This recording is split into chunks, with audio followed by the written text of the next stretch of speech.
Welcome to the Upside Podcast, powered by Upside Global and hosted by Julian Blinn, founder and CEO of Upside Global. The Upside Podcast is listened to weekly by over 6,000 sports and tech executives from all sports leagues and teams in the United States and around the world. Julian has been developing technologies for professional sports teams for over 10 years and has worked for major tech companies along with sports tech startups. In each episode, Julian interviews global leaders in sports to share knowledge on emerging technology in the sports industry and how these technologies can help improve the performance of individuals and organizations, both on and off the playing field. And now here's your host, Julian Blinn. So today we have the honor of interviewing a group of NBA sports performance experts. So first, we have Dr. Marco Nunez, the former head athletic trainer for the LA Lakers. So welcome back to the show, Marco. Thank you for having me again. No problem. It's great to have you back. And then we have Derek Millender, who's the head strength coach for the Cavs, an NBA team. So Derek, welcome back as well. Glad to be back for round two. Thank you. That sounds great. And good luck with the NBA Cup as well, right? So I think you're in it. And then we have Dr. Bill Burgos, a former NBA strength coach for the Orlando Magic, the Knicks and the Timberwolves. Bill is also now the CEO of LONU, a nutritional platform. So Bill, welcome back to the show as well. Hey, thank you. Yeah, it's great to have you back. So there's a couple of topics I want to cover today. The first one being around the use of wearables, right, in the NBA. So as you guys know, wearables are not currently allowed during the NBA games, but there's only a list of approved wearables in the NBA during practice. So do you guys see the league stance on wearables evolving in the near future, especially as new technology emerge? And how do you balance player privacy, data ownership, and competitive advantage when working with this system? You guys have any thoughts on that? Anybody wants to start? I'm happy to give you my opinion. If you No, you know what? It's kind of it's interesting because it's like a two-edged sword on this topic. Obviously, it's tough as a practitioner, strength coach, to utilize some of the data that you want to use it to kind of benefit the athlete. But at the other end, it also lets the athlete that sometimes wants to not be used against them, so to speak. Do you understand what I'm saying? So it's interesting how I was having this conversation with somebody. If I'm wondering if it's going to get to the point where who's going to own the data, even though the team's collecting the data. At the end of the day, if this becomes like a medical information, where the athlete kind of own the data at the end, and then the athlete kind of dictate, okay, do I want my team to have it? The other question also nowadays is that a lot of athletes, that can afford a private, strength conditioning or private medical advisor to kind of keep track of them. Sometimes will that data be shared with them, or will some additional data be collected by these individuals? Like Bill, work privately with clients. I do the same thing. So I often do my own assessments with these athletes, even though they are working with an NBA team and they do the assessment. Sometimes I will share some information. Some teams will not share any information with me whatsoever because, like, hey, this is their data, and it's the team's data. But I was like, wait a minute, it's the athlete's data. And if the athlete says, hey, I want you to share with my private practitioner, where does it go from the part? So it's interesting to see where all this goes to. Mm-hmm. Yeah, makes sense, Marco. Thank you. Bill or Derek, any thoughts on that? There were user wearables in games, correct? Yeah. Well, you're not allowed to use wearables in games. I think, but your question was about like in the foreseeable future. Right. Yep. All right. Correct. Yeah. So, I believe it will be, and I think it will be a good thing. I just think a lot of the technology out there it's still in its early stage when it comes to biomechanics and things like that. And I think the NBA is doing a great job in validating some of these and doing some of the research on some of these companies that are, making these claims and so forth before actually putting it out there. But when it comes to wearables, as long as it doesn't disrupt the integrity of the game, but also with the privacy and the data collection and the competitive balance, I think it's the same as just what's in the CBA right now when it comes to wearables, where like how they maintain the information and so forth. But I think it will happen at one point. I just don't know when.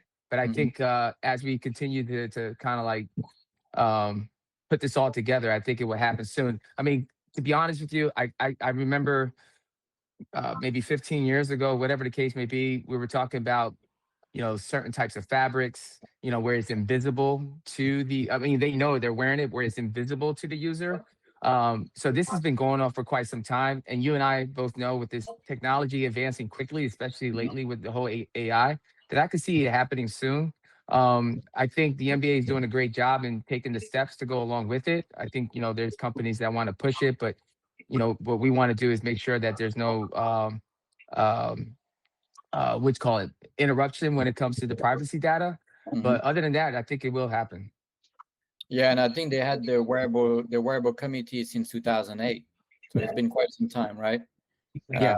So it's been a while, and I was going to say, one NBA team told me, I won't say what that is, but that they believe that it would happen if the NBA gets a cut of the sports betting revenue. But with what happened recently, not going to happen, right? Unlikely, right? So, but it's I think it will happen, but like you said, I don't know when, if it will ever happen, right? So, Derek, any thoughts on that as well? The wearables?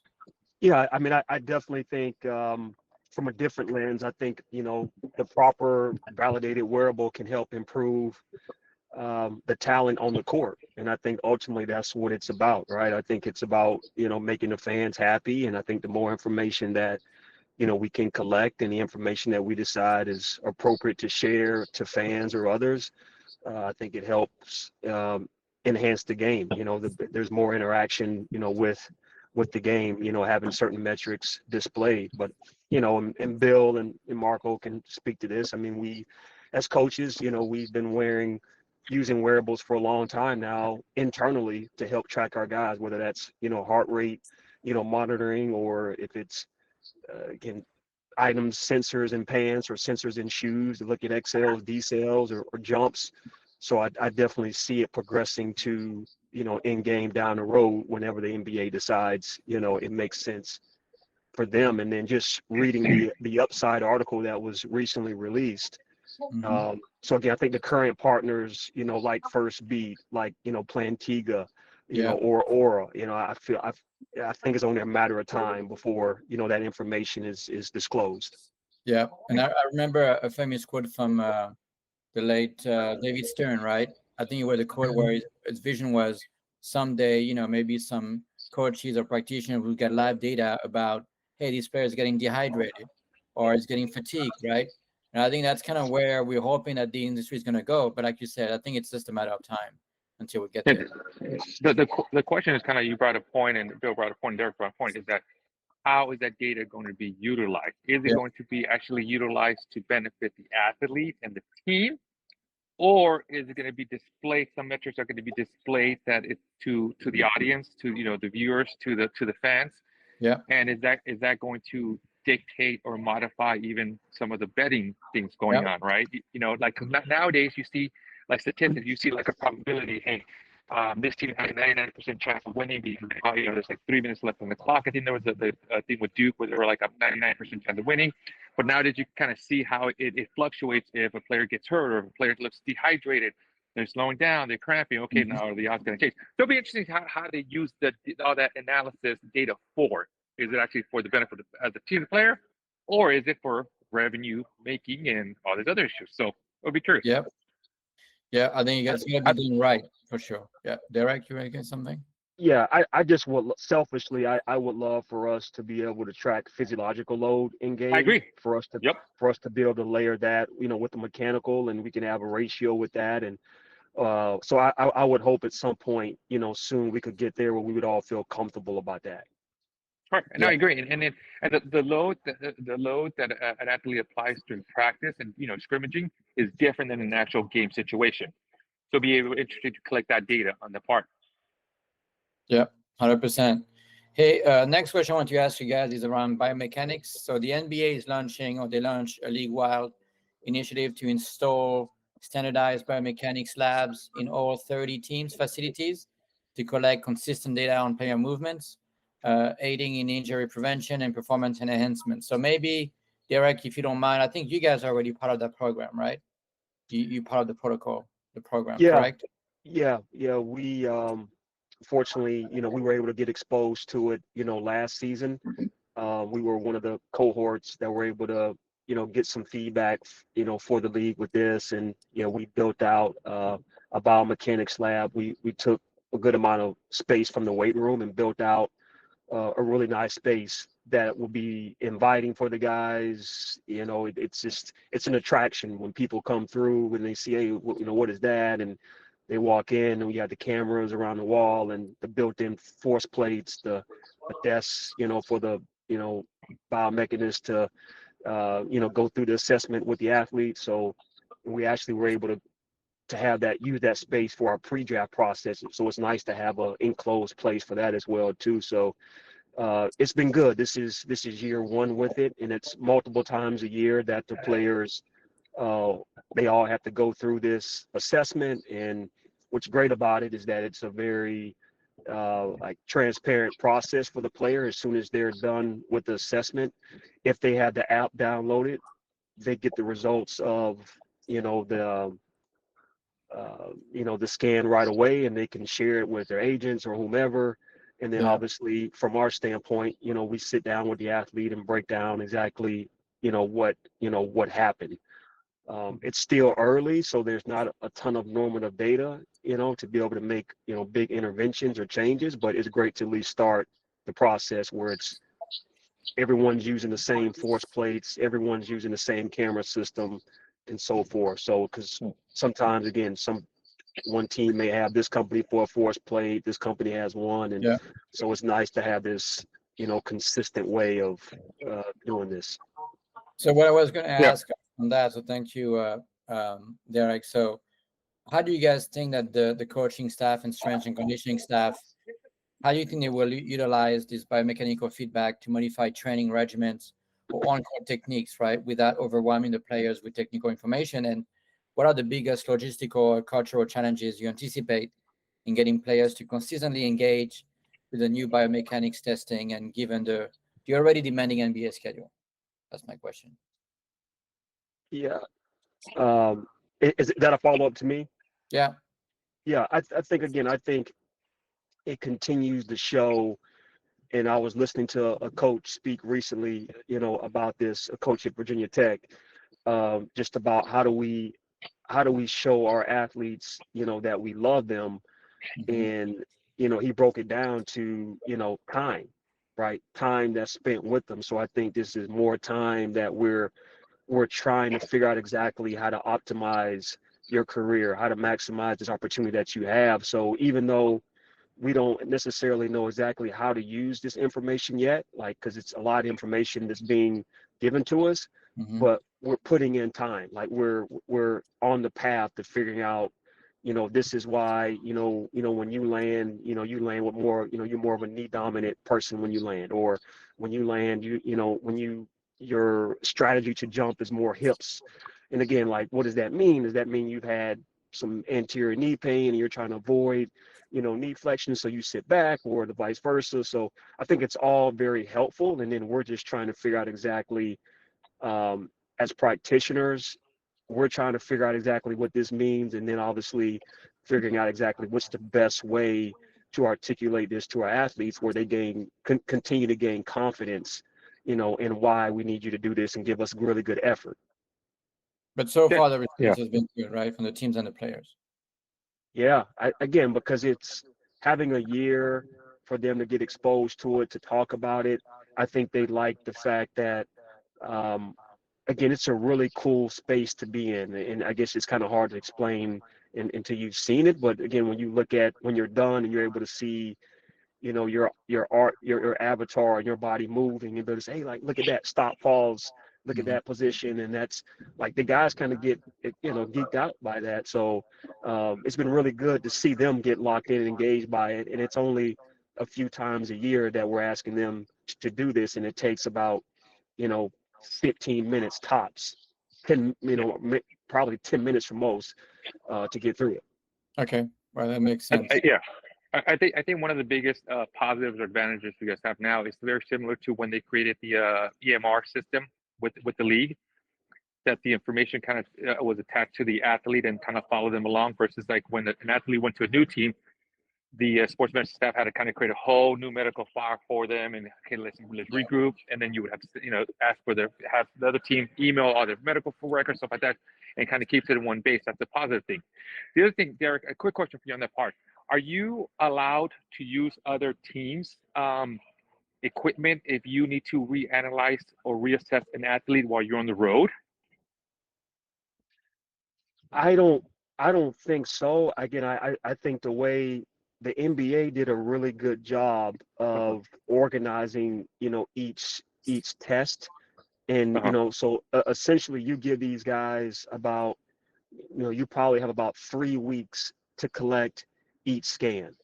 And you decide, team to team, you decide, all right, hey, we're going to, these 4 guys, I'm going to try to get during this homestand, these 4 guys. So it's up to you to decide, how you want to do it, but you have like a 3-week runway to try to figure out, hey, your difficult guys that may not, you got to, okay, what's going to be the challenge with them? And so far, it's been good. And then again, if for some reason a guy can't test because of an injury or something else, then you just, report that. But to answer your question, as far as I know right now, it's up to you to get it done, in your facility within that 3-week period, basically. Got it. Okay. Yeah. Bill, do you have any thoughts on that as well? I mean, it reminds me of when they came up with the rules for wearables in terms of like how to share the information with the athlete. And one of the biggest things in the CBA says about, it has to be those complex biomechanical findings, whatever the case may be, had to be broken down into layman's terms and how it can make them a better basketball player. In other words, connecting the data to performance. I don't know much about the biomechanical lab, but I have been exposed to biomechanical labs, and I totally understand what the NBA is trying to do, which is create a solution such as a player going from team to team to maintain at least some type of consistency with their findings or training or whatever the case may be when you're going from team to team. So I think they found a way to kind of like create a solution to that problem. And I think it's a good thing for the players, for the game, and for teams. And there's more consistency, right? Or it's just like when, one player go to another team and, it's hard to share the data, right, across teams, right? But sometimes, a lot of teams have their own philosophies, how they test. At least here we have some consistency. I'm working with a player that's been on several teams and maybe the same team, but with different types of performance staff, where here now the player understands they always understand their body, but now there's some kind of consistency when it comes to actually having an assessment that makes sense throughout their time in the NBA. Yeah. And maybe they'll expand that to other, like they're looking at biomechanics, but maybe wearables, right? Maybe it's going to be certain wearable they can use to test the players. I don't know. Maybe it's going to evolve over time. So the other topic I want to discuss with you guys is what's called the microdosing training. So apparently the practitioners are using microdosing to provide consistent physical preparation during the season without overtraining players before competition, right? And this approach seeks a balance between health, performance, and the demands of a 82-game schedule, right? So what is your take on microdosing training? Are you guys, big on that? And have you been using, obviously, that technique as part of your program? And what are the benefits of microdosing training, in your opinion?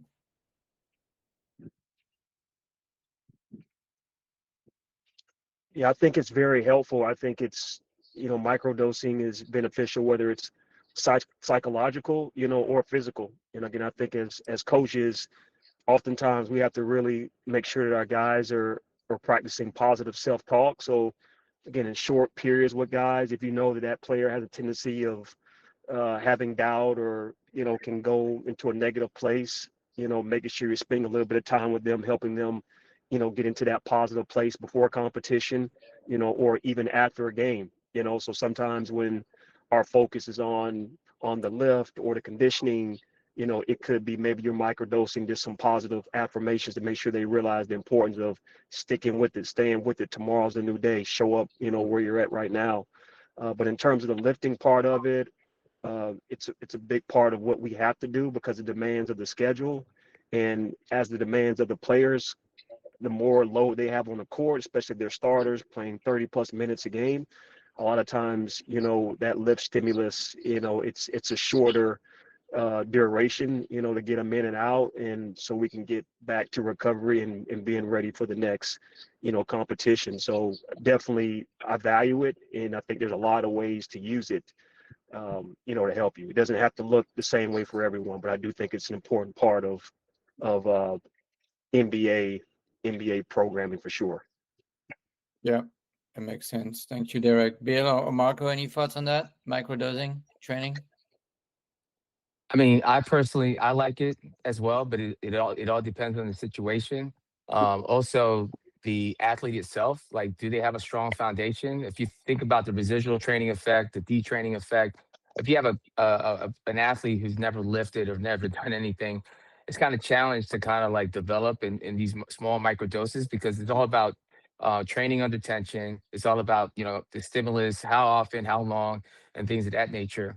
Now, what I do also like about it is if they do have a strong foundation throughout the season, we touch base on it. That I totally get it. I've done it, and it really made sense. And it also, even if you have an athlete who doesn't really like to train, but if you could expose the stimulus at small amounts, and then you start gradually increasing, then I could see that as well. But if they have no foundation, I think it's a challenge. But it's better than nothing. We all know that they have to be stressed somehow, because the threshold is high when they play, and so if that's the way we could get it in, then that's the way we get it in. It's better than I'd rather have them do something than nothing. Yeah, sure. Good point. Marco, any thoughts on microdosing as well? No, just like Bill said, kind of the key component what he mentioned was kind of the foundation of it. If they've got to have had a great successful off-season program, or at least they've been able to stress it and not going into the season, you could just kind of microdose on that part. But it varies from individual to individual, and on that part. I like it though. I use it a lot, especially with which I know we're talking about NBA, but especially during younger generations, younger kids, working with high school kids nowadays, that they're pretty much going year round. They almost like they truly don't have an off season. They go from club to high school, back to club, and then back to training. Microdosing is one thing that I utilize with a lot of the athletes. That's great. Hey, the other topic I want to discuss is so in the NBA, right? There's an emphasis on training deceleration, what's called breaking, right? In strength and conditioning program, as basketballs evolve frequent stop and go movements, improving this capacity is seen as a key to success and injury prevention. So, have you used such method as part of your program, and what is your opinion on it? I personally think it's a key component of training. I think a lot of people kind of neglect it and kind of forget it, especially in a younger generation. But if you look at statistics, the majority of injuries, whether soft tissue, ACLs, anything like that, occur during the deceleration phase, with involving deceleration with change of direction. When I give talks, I was ask somebody, hey, if I give you the cars to a McLaren and give you the cars to a Lamborghini or Porsche, they got great horsepower, but I tell you, hey, by the way, the brakes are shitty in this car. If you crash, you have to pay it. Are you going to take the keys? I'm like, take it for a ride. Most likely you say no. I'm not, keep the car. If the brakes are crappy, I'm not going to buy this car. But that should be the same mentality with these athletes, that we're concerned about, getting the great rev engine, stuff like that, but we forget about the deceleration, both horizontal and vertical deceleration mechanics. Yeah, it's a good Bill, point. I think you got something to say right there. No, I was just saying, like, we wouldn't be doing this if we didn't train. I mean, yeah, eccentric, concentric, and isometric. Yep. You want to be, you got to train all aspects, but especially the deceleration phase. The thing is like a lot of people, outside of performance, train the mirror's perspective, what they see in front of a mirror. So, it's our jobs to ensure that we touch base on the posterior. And actually, Marco touched point on that in terms of the change of direction. We plant, we spot. We got to have good enough brakes to be able to withstand that absorption of power. So, the off season, of course, is the best time to implement it. And when we talk about microdosing, that's a great job to do it in season to prevent soreness while we're touching base on it throughout the season. But the thing is, deceleration has always been an essential component for me. specifically when I used to do my track sessions. I would do a lot of deceleration and stuff. But yeah, it's an essential component. I mean, if you watch the game, everyone's slowing down, everyone's going up for a layup, slant, whatever it is, they're coming down, they're decelerating. They got to slow themselves down no matter what. And so what we do as practitioners in this space, we have to include deceleration in it, and it has to be structured and make sense. Yeah. Hey, I got to go because I have a client, but real quick, kind of Bill, what you just said right now about the mirror workout or the mirror part. There's a thing somewhere I heard, I don't know where I heard it from, that the front is for show and the back is for go. Yeah, there we go. Yep, absolutely. So, all right, guys, it's a pleasure. I got to run though. Take care. All right, Marco. See you. Yep. Thanks again. Derek, what are your thoughts on that as well? Yeah, I mean, these guys hit it all, and then Bill touched on what I wanted to say. Again, that's another example of the benefits of microdosing. Especially, I'm looking at the lens of a high minute player. You got to figure, hey, how can I work on his breaking when he's playing so many minutes? How can I ask him for more when he's already given us so much, 4 to 5 nights a week? That's where the microdosing benefit comes in, whether that's, hey, last set of his, goblet squats, we throw in, a tempo to it where it's a 5-second lower, or, again, we mix in, some, deceleration lunges right before he goes, on the court, pregame. That's a nice way where they're nice and warm, and it's also helping the CNS system as well too. So the breaking is a big part of what we do, and I just think you just have to be strategic about, when you implement it into the program, because there is, there can be some muscle soreness around that as well too. So just got to be very smart about, how often and when, but it's definitely a big part of our programming. That's great. Well, look, we're at the end of the podcast, but thank you for your time today, and it was a pleasure. So thank you guys for your time. It was insightful. Hey, thank you very much. All right, Derek, take care. You too, Bill. Talk to you soon. Thank you, guys. All right, bye. Thank you. Thank you for listening. To access past episodes and other research, articles, and analysis of sports technology, please visit our website, theupside.us. Subscribe to the Upside newsletter and receive full access to our sports tech business letter and website. Royalty-free music is provided by ibaudio.com. The Upside podcast provides timely insights and interviews with global leaders in sports technology. Until next time, keep looking to the upside.